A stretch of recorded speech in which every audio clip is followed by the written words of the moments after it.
24,75,00,000 rupee, টাকার অঙ্কে যেটা 32,56,00,000 টাকা। আইপিএল এ স্টার্কের দাম দেখে অনেকেই ভেবেছিলেন কলকাতা নিশ্চয়ই একেবারেই বাড়াবাড়ি করেনি। যোগ্য ক্রিকেটারকে যথাযথ দাম দিয়ে কেনার লড়াইয়ে সফল কেকেআর।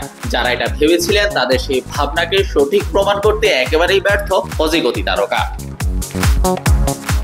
আইপিএল এর 7 ম্যাচ খেলে উইকেট মাত্র 6টা, এক ইনিংসে নিয়েছিলেন 3টা, বাকি 6 ইনিংসে 3 উইকেট। 7 ইনিংসের 4টাতেই উইকেট বিহীন। বড় কথা হচ্ছে বোলিং গড় 47.83। ইকোনমিটাই বেশি ক্ষতি করছে দলের, সেটা 11.5। প্রতি উইকেটের জন্য বল করতে হচ্ছে 25টা করে। 50-এর ওপর রান দিয়েছেন 3 দিন, আরেকদিন দিয়েছিলেন 47। সবশেষ ম্যাচে জেতা ম্যাচ প্রায় হারিয়ে দিয়েছিলেন। ভাগ্য সহায় 1 রানে ম্যাচ জিতেছে দল। শেষ ওভারে আরসিবির দরকার ছিল 21, তখন দিয়েছিলেন 19 রান। সেকেন্ড লাস্ট বলে একটা উইকেট আর শেষ বলে রান আউট।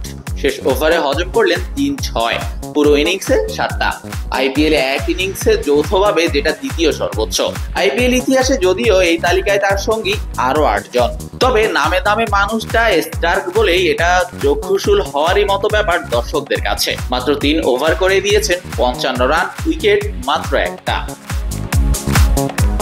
আইপিএল এ চলতি আসরে সর্বোচ্চ দামের মতো সর্বোচ্চ রান দেওয়া বোলারের নামও স্টার্ক।